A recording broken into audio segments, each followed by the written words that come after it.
வணக்கம் நேர்களே, நியூஸ் ஜேவின் சொல்லியடி நிகழ்ச்சியில் உங்களை சந்திக்கிறதுல மகிழ்ச்சி. இன்னைக்கு டெல்லிக்கு போன நிதி ஆயோக் கூட்டத்தில் கலந்துக்கிட்ட ஸ்டாலின் தமிழ்நாட்டுக்கு வாங்கி வந்தது என்ன, தவறவிட்டது என்ன அப்படின்றத பற்றி பேசுறதுக்காக வெளியுறவுத்துறை நிபுணர் திரு பாலாஜி சந்திரமோகன் நம்ம கூட இணைஞ்சிருக்கிறாங்க. பேசலாம். வணக்கம் சார். வணக்கம் மேடம். மாநில உரிமைகளை மீட்க போகிறோம் அப்படின்னு சொல்லிட்டு டெல்லி நிதி ஆயோக் கூட்டத்தில் கலந்துக்கிட்ட ஸ்டாலின் தமிழ்நாட்டுக்கு வாங்கி வந்தது என்ன, தவறவிட்டது என்ன? மாநிலத்தின் உரிமைக்காக முதலமைச்சர் சென்றது உண்மை. ஆனால் அவர் என்ன வாங்கி வந்தார் என்பதை பற்றி பார்க்கும்போது அது இன்னும் வரும் நாட்களில் தான் நமக்கு நன்றாக தெரியும். ஆனால் என்ன தவறு விட்டார் அப்படிங்கிறதை பற்றி பேசும்போது மற்ற மாநிலங்களை பற்றி பார்க்கும்போது மற்ற மாநிலங்களை முதலமைச்சர் பார்த்திங்கன்னா தங்களுடைய மாநிலத்துக்கு தேவையான நிதிகளையும் சரி, தனது மாநிலத்துக்கு தேவையான உதவிகளை மத்திய அரசுக்கிட்டேருந்து இருக்கும் உதவிகளை கேட்கும்போது மிக மிக அசர்ட்டிவாக இருக்காங்க. ஆனால் நமது மாநிலத்தில் முதலமைச்சர் பார்த்திங்கன்னா அந்த அளவுக்கு அசர்ட்டிவாக இல்லைங்கிறது தான் மக்களுடைய கருத்து. அது எதிர்க்கட்சிகளோட கருத்தோ இல்லையோ, காமன் மக்களுடைய கருத்துக்கள். அதற்கு என்ன காரணம் என்று கேட்டால், இப்போது இருக்கிற அரசியல் சூழலில் மத்திய அரசில் நமது மாநிலத்தின் பங்கு கிடையாது. இருந்தாலும் கூட முன்னைய ஆட்சி காலங்களில் பார்த்தீங்கன்னா மத்திய அரசின் நமது பங்கு இல்லை என்றால் கூட நமது மாநிலத்தின் முதலமைச்சர் பார்த்தீங்கன்னா மிகவும் ஃபோர்ஸ்ஃபுல்லாக அவங்க கேட்டிருக்காங்க. இப்போ நிதின்னு பார்த்தீங்கன்னா, இப்போ நிதி ஆயோகை பற்றி கேட்குறீங்கன்னா, நிதி ஆயோகில் என்ன பிரச்சனை அப்படி என்று கேட்டால், இதற்கு முன்னாடி பிளானிங் கமிஷன் என்று இருந்தது. அந்த பிளானிங் கமிஷனில் பார்த்தீங்கன்னா அத்தனை மாநில முதலமைச்சர்கள் செல்வார்கள். 3 ஆண்டுகளாக நிதி ஆயோக் மீட்டிங்க்கு நமது மாநில முதலமைச்சர் செல்லவில்லை. ஆனால் இதற்கு முன்னாடி பிளானிங் கமிஷன் 2014 பிளானிங் கமிஷனுக்காக இருந்தது நிதி ஆயோகாக மாறினது. அதற்கு பிறகு நமது மாநிலத்தின் முதலமைச்சர் யார் இருந்தாலும் அவர்கள் சென்றார்கள். 3 ஆண்டுகளாக நமது முதலமைச்சர் செல்லவில்லை. அப்படி செல்லாமல் இருக்கும்போது கூட அவர் கேட்க வேண்டிய விஷயம் என்னென்னா, இந்த நிதி ஆயோகோட பேசிக் பிரின்சிபல் என்னவென்று கேட்டால், மாநிலங்களுக்கு தேவையான நிதி உதவி தேவை. இப்போது பார்த்தீங்கன்னா நான் உதாரணத்துக்கு கொள்ள வேண்டும் என்றால், 1980களில் நமது இந்தியாவிலேயே முதல் மாநிலம் தமிழ்நாடு தான் பார்த்தீங்கன்னாக்கா சத்துணவு திட்டத்தை கொண்டு வந்து, மத்திய உணவு திட்டமாக இருந்தால் கூட அதை மிக பிரபலப்படுத்தி அரசாங்க பள்ளிகளில் சத்துணவு திட்டத்தை கொண்டு வந்து, இது நமது மாநிலத்தின் தேவைகளுக்காக மாநில முதலமைச்சர் சென்றார். அன்றைய மாநில முதலமைச்சர் எம்ஜிஆர் அவர்கள் செய்தார். ஆனால் அதற்கான நிதி உதவி வேணும் என்பதை அன்றைக்கு இருந்த பிளானிங் கமிஷனாக இருந்த முன்னாள் பிரதமர் மன்மோகன் சிங் அவர்கள் பிளானிங் கமிஷன் அதை ஃபோர்ஸ்ஃபுல்லாக வாங்கினார். அதனால தான் இன்றைக்கி பார்த்தீங்கன்னாக்கா மத்திய உணவு திட்டம் நம்ம தமிழ்நாட்டில் உருவின்றிருக்குது. அது கல்வி, தமிழ்நாடு ஒரு கல்வி மாநிலமாக மாறுவதற்கு மிக முக்கியமான தேவை பார்த்தீங்கன்னா அந்த மாதிரி ஃபோர்ஸ்ஃபுல்லாக நம்ம வாங்கணும் ஃபண்ட்ஸ். இப்போ ஸ்டாலின் அந்த மாதிரி ஃபோர்ஸ்ஃபுல்லாக கேட்கல. அதுதான் உண்மை. ஏன் ஃபோர்ஸ்ஃபுல்லாக இல்லை என்பதற்கான காரணம் என்னவென்றால், ப்ராக்டிக்கல் ரீசன் என்னவென்றால், நமக்கு மத்திய ஆட்சியில் நம்ம கேட்க முடியாத ஒரு சூழ்நிலை. ஆனால் ஸ்டாலின் அவர்களுக்குன்னு சொல்லிக்கும்படியான ஒரு ஸ்டேச்சர் இருக்குது. ஏன்னா அவரும் அரசியலில் இவ்வளோ நாட்கள் இருந்திருக்கால், எவ்வளோ நாள் எம்எல்ஏவாக இருந்தால், ஏன் அதை கேட்கவில்லை, எதனால் ஃபோர்ஸ்ஃபுல்லாக இல்லை என்பது தான் ஒரு கொஸ்டினாக இருக்கும். ஆனால் இந்த ஒரு என்ன சொல்றது, இந்த ஒரு ஃபோர்ஸ்ஃபுல்லாக கேட்கலன்னு சொல்கிறீங்க, இது மாநிலத்துக்கு எவ்வளோ ஒரு பாதிப்பு, மிகப்பெரிய பாதிப்பு. ஏனென்றால் ஒரு முதலமைச்சர் ஃபோர்ஸ்ஃபுல்லாக இருக்கணுங்கிறதை தான் மக்கள் எதிர்பார்க்கிறார்கள். அதை பற்றி எதற்காக ஒரு டிஸ்கஷன் வருதுன்னா, அவர் ஃபோர்ஸ்ஃபுல்லாக இல்லைங்கிறதுக்காக தான் டிஸ்கஷன். ஏன்னா இப்போ பார்த்தீங்கன்னாக்கா ஸ்டாலின் அவர்கள் பார்த்தீங்கன்னாக்கா முன்றைய மொழி வாரியான பிரச்சனைகள் மிக ஃபோர்ஸ்ஃபுல்லாக இருந்தார். அதை சில பேர் பாராட்டினார்கள், சில பேர் எதிர்த்து தெரிவித்தார். ஆனால் அவர் ஃபோர்ஸ்ஃபுல்லாக இருப்பதற்கான ஒரு எலக்ட்ரல் ரீசன்ஸ் இருந்தது இல்லைங்களா?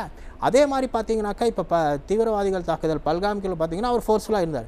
ஏன் இந்த விஷயத்தில் மாநிலங்களின் சுயாட்சி, மாநிலங்களுக்கு தேவையான ஃபண்ட்ஸில் அவர் ஃபோர்ஸ்ஃபுல்லாக இல்லை அப்படி என்பதுதான் ஒரு மிகப்பெரிய கொஸ்டின். அந்த கொஸ்டினை மக்கள் மட்டும் இல்லை, அவர் கட்சியை சேர்ந்தவர்கள் கூட கேட்பார். அதுதான். அப்போ அவ்வளோ ஃபோர்ஸ்ஃபுல்லாக கேட்டு வாங்குறதுக்கு தயங்குறாரா மக்களுக்காக? மக்களுக்காக அவர் தயங்குறார் என்பது அவருடைய ஃபோர்ஸ்ஃபுல்னஸ் அங்கே அந்த பர்டிகுலர் விஷயத்தில் எடுபடவில்லை என்பதுதான் உண்மை. இப்போ மம்தா பானர்ஜி அவர்கள் கேட்கிறார் என்றால் கொடுக்கிறார்கள். இப்போ பஞ்சாப் முதலமைச்சர் கேட்கிறார்கள் என்றால் கொடுக்கிறார்கள். ஏன் இவர் பகவந்த் மான் சிங் கேட்கிறார் என்றால் கொடுக்கிறார். அதுக்கு ஏன் இந்த நிதி ஆயோக்ல கூட காங்கிரஸ் ரேவந்த் ரெட்டி போய் வாங்கிட்டு வந்திருக்கிறார் இல்லையா? அவங்க மாநிலத்துக்கு தேவையான 2000 மின்பேருந்துகள் மின்பேருந்துகள் ஏன் வாங்க வேண்டாம்? மின்பேருந்துகளுக்கான அலோகேஷன் சென்ட்ரல் கவர்மெண்ட் கொடுத்துருக்கு. மின்பேருந்து செய்வோம்னு நம்ம சொல்லியிருக்கோம். ஆனால் புதுச்சேரியில் பண்ணுறதுக்கு இருந்திருக்காங்க, தெலுங்கானா பண்ணுறதுக்கு நம்ம ஏன் பண்ணலாம் அப்படிங்கிறதுக்கு என்ன காரணம் என்று கேட்டீர்கள் என்றால், ஒரு அரசியலில் மிக மிக முக்கியமான அரசியல் சூழ்நிலையை புரிந்து கொண்டு அந்த அரசியல் சூழ்நிலையில் நமக்கு இப்பொழுது தேவைக்கான செய்ய வேண்டிய செயலை செய்ய வேண்டிய அந்த சாதுரியம், அது வந்து பார்த்தீங்கன்னாக்கா நம்மளுடைய தமிழ்நாடு முதலமைச்சருக்காக இருக்கும் என்று சொல்லப்பட்டு நம்ம தமிழ்நாடு அரசாங்கத்திற்கு அது கம்மியாக இருக்கும் என்பது தான் என்னுடைய கருத்தாக தோன்றுகிறது. அப்போ இங்கே ஃபோர்ஸ்ஃபுல்லாக நிதி கேட்டால் மத்திய அரசு கொடுப்பாங்க அப்படி ஃபோர்ஸ்ஃபுல்லாக நீங்கள் கேட்டு அது கேட்க வேண்டிய விடத்தில் கேட்டு அதுக்கான எக்ஸ்பிளனேஷன் கொடுத்தா கண்டிப்பாக கொடுப்பாங்க. இப்போ சீஃப் செக்ரட்டரி இப்போ முதலமைச்சர் ஒண்டி போகிறது இல்லை இல்லையா, அவருடைய ஃபைனான்ஸ் மினிஸ்டர் போகிறாங்க, இப்போ சீஃப் செக்ரட்டரி போகிறாங்க, அவங்க வந்து போகும்போது எப்படி அவங்க கம்யூனிகேட் பண்ணுறாங்க, அது வந்து ஒரு மேஜர் ஒரு ஃபேக்டர் இல்லைங்களா. இப்போ தமிழ்நாட்டுக்கு வர வேண்டிய சில தொழிற்சாலைகள் வந்து ஆந்திராவுக்கு போனதை பார்க்க முடியுது. ஸோ இது தமிழ்நாட்டுக்கு தான் வர்றதா பேசி இருந்திருக்கிறாங்க. பட் அது ஆந்திராவுக்கு போயிருக்கு அப்படின்னா அது நமக்கு எவ்வளோ பெரிய இழப்பு, அதுக்கான காரணம் என்ன? ஆந்திராவுக்கு போய் அந்த தொழிற்சாலைகள் சரியாக இருந்தால் சரி, ஆனால் அவங்க ஆந்திராவுக்கு சரியில்லாமல் தமிழ்நாட்டில் இருக்கிற இன்ஜினியரிங் பிரெயின் அது வந்து அதிகம். பார்த்தீங்கன்னா நான் உங்களுக்கு ஒரு உதாரணம் கொடுக்க வேண்டும் என்றால் 96லேருந்து 2001 வரைக்கும், நான் 89லேருந்து 91 வரைக்கும் தமிழ்நாட்டில் திமுக ஆட்சி இருந்தது. அந்த திமுக ஆட்சி காலத்தில் பார்த்தீங்க என்றால் இன்ஃபோசிஸ், விப்ரோ இது 2 பெரிய ஐடி நிறுவனம் தமிழ்நாட்டை விட்டு சென்றது. அது வந்து இங்கேயே ஃபேக்ட்ரி இங்கேயே அவுட்லெட் இது பண்ணுறதா இருந்தாங்க. ஓல்டு மகாபலிபுரத்தில் ஈசிஆர் அவங்க ஏன் பண்ணலைன்னா அந்த அளவுக்கு அவங்க வந்து அது வந்து ஒரு பெரிய ஒரு என்ன சொல்கிறது, அது வந்து ஒரு பெரிய ஒரு ப்ராஃபிட்டபுளாவோ இல்லை வந்து அது வந்து ஒரு மிகப்பெரிய ஒரு கேம் சேஞ்சராகவோ இருக்கும் என்று நினைக்கவில்லை. இல்லைங்களா, அந்த வந்து தொலைநோக்கு பார்வை என்று கூறுவார்களே, அந்த தொலைநோக்கு பார்வை இல்லாதவுடைய காரணங்கள் தான் இது. நான் எப்படி சொன்னேனோ எம்ஜிஆர் அவர்கள் சென்று பிளானிங் கமிஷனில் கேட்டார்கள் என்று கூறினேன் என்றால் அவருக்கு தொலைநோக்கு பார்வை இருந்தது. ஏன்னால் அவரே வறுமையில் கஷ்டப்பட்டவர். அதனால் அந்த வறுமையை பற்றி தெரியும். அந்த உணவு என்பது மிக முக்கியமான ஒன்று கல்வி பயில்வதற்கு. அதை அவர் புரிந்து கொண்டதனால்தான் அந்த பிளானிங் கமிஷன் வரைக்கும் சென்று அந்த விஷயத்தை ஃபோர்ஸ்ஃபுல்லாக செய்ய முடியும். ஃபோர்ஸ்ஃபுல்லாக செய்யறதுக்கான பொலிட்டிக்கல் ஸ்டேச்சர் இருக்குது, ஆனால் பொலிட்டிக்கல் அஸ்டியூட்னஸ் இருக்காங்க அப்படிங்கிறது அரசியலில் சாதுரியம் என்பது மிக முக்கியமான ஒன்று. அதற்கு வயது என்பது ஒரு தடைகோளாகவோ இல்லை. இப்போ இருக்கிற திமுக அரசு கிட்ட அந்த சாதுரியம் இல்லையா? சாதுரியமாக இருந்திருக்கணும், அவங்க இல்லைங்கிறது தான் தெரியுது. அந்த ஃபண்ட்ஸ் வாங்க முடியலங்கிறது தானே தெரியுது. அவங்க ஃபண்ட்ஸ் ஏன் வாங்க முடியல, ஃபண்ட்ஸ் வாங்கினா இந்த இதில் வந்து டெவலப்மெண்ட் ஆகணும் அப்படிங்கிறது இல்லை இல்லைங்களா, அதுதான் நிலைப்பாடாக தெரிகிறது. இப்போ அவங்களோட இந்த நிலைப்பாடு வந்து இளைஞர்களோட வேலை வாய்ப்பை பாதிக்கும் இல்லையா? கண்டிப்பாக பாதிக்கும். இப்போ நம்ம தமிழ்நாட்டில் பார்த்தோம் என்றால் தமிழ்நாட்டில் சட்டம் ஒழுங்கு மிகவும் கேள்விக்குறியாக இருக்குது. இன்னொரு பெரிய பிரச்சனை தமிழ்நாட்டில் என்றால் போதைப்பொருள் அடிமையானவர்கள் பல பேர் இருக்கிறார்கள். இதில் படித்தவர்களும் இருக்கிறார்கள், படிக்காதவர்களும் இருக்கிறார்கள். ஆனால் நம்ம தமிழ்நாட்டில் மேலே ஆப்பர்ச்சுனிட்டிஸ் இருக்குது. இப்போ பார்த்தீங்கன்னாக்கா தமிழ்நாடு யூபி தான் பார்த்தீங்கன்னாக்கா இந்தியாவில் வந்து டிஃபென்ஸ் காரிடார். இப்போ நிறைய பேர் வந்து பார்த்தீங்கன்னாக்கா டிஃபென்ஸ் ரிலேட்டட் கோர்சஸில் ஜாயின் பண்ண விரும்புகிறாங்க. டிஃபென்ஸ் ரிலேட்டட் எப்படி இன்ஜினியரிங் காலேஜ் இருந்ததோ இன்ஜினியரிங் இருந்தோ அதே மாதிரி. ஆனால் அதையெல்லாம் படித்து கூட அல்லது படிக்க முடியாததுக்கு மிகப்பெரிய பாரம் அவங்க போதை அடிமையாக மாறும். தமிழ்நாட்டில் நீங்கள் வந்து பார்த்தீங்கன்னாக்கா பல கிராமங்களில் பல நகரங்களில் இரவு 7 மணி 8 மணிக்கு மேலே சாமானிய மக்கள் நட முடியாத ஒரு சூழ்நிலை இருக்கிறது. அதுக்கு என்ன காரணம் தான் போதை அடிமையாக இருக்கிறார்கள். அதற்கு மேஜர் ஃபேக்டர் என்னென்னா வேலைவாய்ப்பு இல்லை. அந்த வேலைவாய்ப்பு அவர்கள் கொடுத்தா போதை அடிமையாக இருக்கும். அப்பொழுது சட்டம் ஒழுங்கு சரியாக இருக்கும். இது எல்லாமே வந்து ஒரு இன்டர் ஒரு விஷயம். இப்போ வந்து பார்த்திங்கன்னா வட மாநிலங்கள் பார்த்தீங்கன்னா ஒரு சின்ன உதாரணம் சொன்னால் வட மாநிலங்கள் சில மாநிலங்கள் வந்து நம்ம நாட்டுக்கு எதற்காக வந்து வேலைவாய்ப்புக்காக வரார்கள்.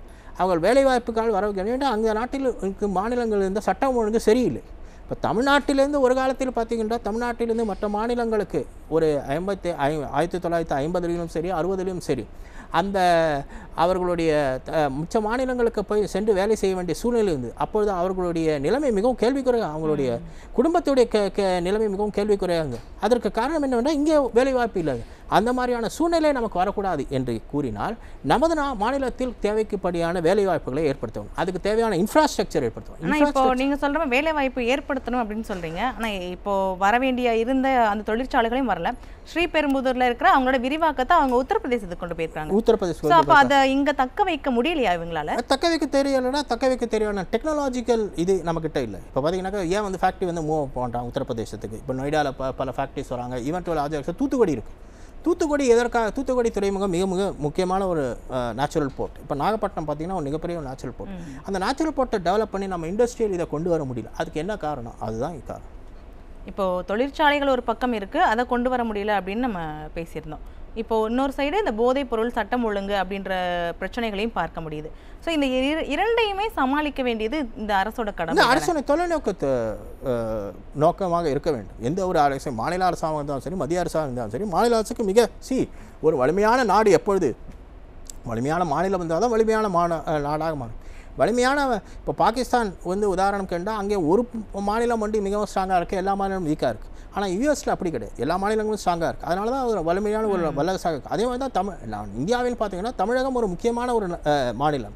தமிழகம் முக்கியமான மாநிலம் வந்து பார்த்தீங்கன்னாக்கா not only in terms of அதனுடைய நிலப்பரப்பு அல்லது மக்கள் தொகை மட்டும் இல்லை, but in terms of power and reach பார்த்தீங்கன்னாக்கா தமிழ்நாடுடைய பவர் அண்ட் ரீச் மிகவும் அதிகம். தமிழ்நாட்டு மக்கள் உலகம் முழுக்க இருக்கிறாங்க. தமிழ்நாட்டு மக்களுடைய கல்வி, தமிழ்நாட்டில் பயின்ற கல்வி இதை பல பேர் அது ஏன் வந்து அரசாங்கம் புரிந்து கொண்டு செயல்படவில்லை என்பதுதான் ஒரு கேள்வி.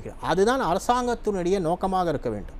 எந்த ஒரு அரசாங்கமாக இருந்தாலும் அந்த அரசாங்கத்தின் நோக்கமாக இருக்குமே தவிர தேர்தலில் வெற்றி பெற வேண்டும் என்பது அரசாங்கத்தின் நோக்கமாக இருக்கக்கூடாது. அதுக்கு தேவையான திட்டங்களை தீட்டினால் மட்டுமே, அதாவது நலத்திட்டங்களை தீட்டினால் மட்டுமே அரசாங்கம் ஜெயிக்கும் என்பது வந்து எந்த நோக்கத்தில் வந்து செயல்படுவது சரியான ஒரு தொலைநோக்கு உடைய ஒரு அரசாங்கமாக எனக்கு தெரியுது. இப்போ மற்ற மாநில முதல்வர்கள் அவங்க கேட்டது வாங்கிட்டு போயிருக்கிறத பார்க்க முடியுது. ஸோ இதெல்லாம் வாங்கியிருக்கிறாங்க, அவங்க மாநிலத்துக்கு போய் கேட்டு வாங்கிட்டாங்க நிதி ஆயோக்கில். இப்போ முதலமைச்சர் சொல்கிறாரு இதெல்லாம் கேட்டிருக்கேன், 8 வழிச்சாலைக்கு, மெட்ரோ திட்டத்துக்கு இதுக்கெல்லாம் நிதி கேட்டிருக்கோம் அப்படின்னு சொல்கிறாங்களே. பட் அவங்க வாங்கினது கண்கூட தெரியுது. நம்ம முதலமைச்சர் கேட்டு வந்தது எதுவுமே இங்கே இன்னும் தெரியல. அதுதான் நான் முதலில் கூறிவிட்டேனே. அந்த மாநில முதலமைச்சர் வாங்குறாங்கன்னா அவருக்கு நிறைய அட்வான்டேஜ் இருக்குது. முதல் அட்வான்டேஜ் என்னன்னா, இல்லை இங்கே என்ன கேள்வி வருதுன்னா, கேட்டிருக்காங்களா, இவங்க கேட்டு அவங்க கொடுக்கலையா, இல்லை கேட்காம இங்கே கேட்டோம் அப்படின்னு சொல்கிறாங்க. எந்த ஒரு மாநில முதலமைச்சருமே கேட்காம இருக்க மாட்டாங்க. அவங்க கண்டிப்பாக கேட்டிருப்பாங்க. அது இல்லை பிரச்சனை. கேட்டு ஏன் கொடுக்கவில்லை என்பதுக்கு அந்த கேட்டு அதை வாங்கக்கூடிய அந்த சாதுரியம் வேண்டும். அதுதான் வந்து லேக்கிங் இல்லைங்களா. அதுக்கு வந்து maybe not only the chief minister, even chief secretary எல்லாருமே வந்து பார்த்தீங்கன்னா அதை வந்து மிகவும் நமது மாநிலத்திற்காக செயல்படும் போது அதை சாதுரியமாக செய்ய வேண்டும். அதற்கு என்ன காரணம் என்று என்னை கேட்டீர்கள் என்றால், தனிப்பட்ட முறையில் நான் கூறுவது என்னென்றால், நமது தமிழ்நாட்டின் அரசியல் ஒரு 3-4 ஆண்டுகளாக வேறு ஒரு திசையில் சென்று கொண்டிருக்கிறது.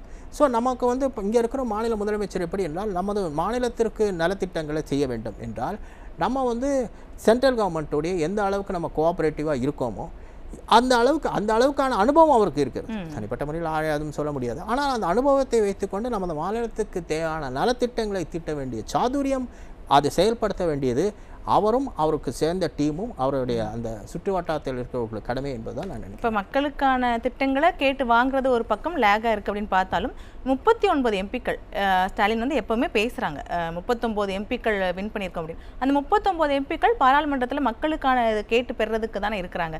ஸோ அவங்க கேட்டிருந்தாலும் இந்த நம்ம தமிழ்நாட்டுக்கு வர வேண்டியது வந்திருக்கணும் இல்லையா? இல்லை, ஆக்சுவலாக 39 எம்பிகள் அவர் கேட்பது ஒரு பெரிய இஷ்யூ இல்லைனா. 39 எம்பிகள் எதிர்கட்சியில் இருக்கிறார். இதே 39 எம்பியை வைத்துக்கொண்டு தான் அரசாங்கம் நடத்த வேண்டும் என்று கூறினால் அது வேறு. இப்போ பார்த்தீங்கன்னாக்கா உங்களுக்கு கூட்டாட்சி பிரதான எதிர்கட்சியாக இருக்கிற ரேவந்த் ரெட்டியை போய் வாங்கிட்டு வந்திருக்காரு இல்லையா? அவங்க ரேவந்த் ரெட்டி வாங்கியிருக்காங்கன்னா அவங்க பிஜேபியோட எந்த அளவுக்கு அவங்க இருந்திருக்காங்க. இப்போ வந்து காங்கிரஸ் இவங்க இருந்திருக்காங்கன்னா காங்கிரஸுடைய பவர் வேறு, டிஎம்கேவோட பவர் வேறு இல்லைங்களா. இவங்க வந்து எதிர்கட்சி அப்படி பார்க்கக்கூடாது. இப்போ காங்கிரஸில் வந்து பிஜேபிக்கு எதிராக இருக்கிறதுனால காங்கிரஸ் மாநிலங்களுக்கு பிஜேபி எதிராக இருக்கும் அப்படின்னு சொல்ல முடியாது. அதே மாதிரி இங்க அப்படிதானே ஒரு பேச்சை கட்டமைக்கிறாங்க. அந்த ஒரு பேச்சு இல்லை, வேற ஒரு பேச்சு. காங்கிரஸ் அந்த பர்டிகுலர் சீஃப் மினிஸ்டர் அந்த பர்டிகுலர் சீஃப் மினிஸ்டருக்கு அவர் பார்ட்டியில் எவ்வளோ பவர் இருக்குன்னு பார்க்கணும். அந்த பர்டிகுலர் பார்ட்டி வந்து கவர்மெண்ட்டை எப்படி வந்து ஃபோர்ஸ் பண்ணுறது, ஆப்போசிஷன் அது பார்க்கணும் இல்லைங்களா. இப்போ வந்து பார்த்திங்கன்னா நான் ஒரு உதாரணம் சொல்ல வேண்டும். பஞ்சாப் வந்து பார்த்திங்கன்னா பஞ்சாப் வந்து நமது நாட்டின் வந்து எவ்வளோ எம்பி கொடுக்குறாங்க, 12 எம்பி. பஞ்சாப் வந்து மாநிலம் பார்த்திங்கன்னா நம்ம நாட்டின் மிகவும் சிறுசு. ஆனால் பஞ்சாப்புடைய பவர் நமது நாட்டின் பார்த்தீங்கன்னாக்கா நம்ம நாட்டு பொருளாதாரமாகவும் எல்லா துறைகளும் மிகவும் அதிகமாக இருக்குது. அதற்கு அவருடைய திறமை காரணம் இல்லை, அவங்க அவுட்ரீச் பண்ணுற விதங்கள் தான் முக்கியம். எப்படி அவங்க கம்யூனிட்டி அவுட்ரீச் பண்ணுறாங்க போகிறாங்க, இது வந்து ஒரு ப்ராசஸ்டு இதுதான் வந்து பார்த்தீங்கன்னாக்கா இப்போது இருக்கிற தமிழக அரசாங்கத்தினுடைய குறைபாடான நான். அப்போது நீங்கள் சொல்கிறது எப்படி புரிஞ்சுக்கலாமா, தொழிற்சாலைகள் கொண்டு வர்றதுலையும் அங்கே லேக் ஆகுது. அப்போ அது மூலியமா இளைஞர்களுக்கான வேலை வாய்ப்பு இல்லை அப்படின்றப்போ அது மூலியமா சட்டம் ஒழுங்கு பிரச்சனைகள் ஏற்படுது அப்படின்றது ஒரு செயினாக தான் பார்க்க முடியுது. இப்போ அது பார்த்தீங்கன்னா சட்டம் ஒழுங்கு பிரச்சனை எதனால் வருகிறது அப்படிங்கிற கேட்டீங்கன்னா, சட்டம் ஒழுங்கு பிரச்சனை மிகப்பெரிய ஒரு பிரச்சனை. சட்டம் ஒழுங்கு பிரச்சனை வருவதற்கு மிகப்பெரிய காரணம் என்னவென்றால் இளைஞர்களுக்கு வேலை வாய்ப்பு இல்லாமல் இருக்குது. இளைஞர்களுக்கு வேலை வாய்ப்பு இல்லாத பொழுது அவர்கள் வந்து மது பழக்கங்களுக்கும் போதை பழக்கங்களுக்கும் மாறுவதற்கு மிக எளிதாக உள்ளது. அந்த ஒரு காரணத்துக்காக தான் சட்டம் ஒழுங்கு வருகிறது. ஸோ இது வந்து ஒரு இன்டர்லிங்க்டு. இதை வந்து நம்ம பார்த்து நம்ம செய்யணும் பார்த்தீங்களா. இப்போ வந்து பார்த்தீங்கன்னாக்கா எல்லா முதலமைச்சர்களுமே சரி, எல்லா அரசியல்வாதிகளுமே சரி, அவங்க என்ன யோசிப்பாங்கன்னா அடுத்த தேர்தலில் எப்படி ஜெயிப்பது, இதுதான் பார்க்க வேண்டும். ஆனால் அப்படி பார்க்கும்போது நம்ம வந்து நம்மளுடைய மாநிலத்துடைய டெவலப்மெண்ட்டையும் பார்க்கணும். தேர்தலில் ஜெயிக்கிறது நம்ம மாநில டெவலப்மெண்ட் அது லாங் டேர்மாக இருக்கணுமே தவிர ஷார்ட் டேர்மாக இருக்கக்கூடாது. இப்போ இலவசமாக அரிசி கொடுக்கலாம், இலவசமாக அரிசி கொடுக்கறதுனால மக்களுக்கு பெனிஃபிட் ஆகலாம், அது ஒரு பக்கமாக இருக்கலாம். ஆனால் இலவசமாக அரிசி கொடுக்கறதே நம்ம ஒரு அரசாங்கமாக இருந்தால் அது வந்து அந்த மாநிலத்தில் வந்து பார்த்திங்கனாக்கா வேலையின்மையை ஏற்படுத்தும். இதை வந்து எப்படி பேலன்ஸ் செஞ்சு செய்யணும், எப்படி சாதனமாக செய்யணும், அதற்கு தான் வந்து அரசாங்கத்தை மக்கள் தேர்ந்தெடுக்கிறார். மக்களால் அது செய்ய முடியாது, அரசாங்கத்தை தேர்ந்தெடுக்கும். அந்த அரசாங்கம் பார்த்திங்கன்னா இதை செய்யணும். இது வந்து செய்யாதது பார்த்திங்கனாக்கா அவங்களுடைய குறைபாடு. அது அரசாங்கம் மக்களுக்கான தேவையை செயல்படுத்துறதுக்கு திமுக அரசு தோல்வி அடைஞ்சிருச்சோ? மக்களுக்கு தமிழக அரசு தோல்வி அடைந்தது. அது வந்து எந்த ஒரு கட்சி, ஏன்னா அதுக்கு என்ன காரணம்னா அந்த பர்டிகுலர் டீம் உண்டு. ஏனென்றால் ஒரு பர்டிகுலர் என்ன சொல்லுது அப்படிங்கிற ஒரு பர்டிகுலர் கட்சியோ இல்லை அது பர்டிகுலர் பர்டினையோ வந்து ப்ளேம் பண்ணுறதை விட அந்த பர்டிகுலர் டீம் ரொம்ப இம்பார்ட்டன்ட். இப்போ தமிழகம் வளர்ச்சி அடைந்த மாநிலமாக ஆக்க வேண்டும் என்பது அனைவருடையும் கனவு. ஆனால் அது ஏன் இன்னமும் நம்ம வளர்ச்சியான மாநிலம் தான், ஏன்னா நம்ம நாட்டில் வந்து படிப்பறிவு உண்டு, எல்லாம் உண்டு. ஆனால் நம்மளால் ஏன் செய்ய முடியும் என்பது தான். அரங்கத்துக்கு வந்து கருத்துக்களை பகிர்ந்து கொண்டதற்கு மிக்க நன்றி. தமிழ்நாட்டுக்கு என்னெல்லாம் கிடைக்குது, என்னெல்லாம் வரப்போகுது அப்படின்றத என்னை பொறுத்திருந்து பார்க்கலாம். அனைவருக்கும் நன்றி.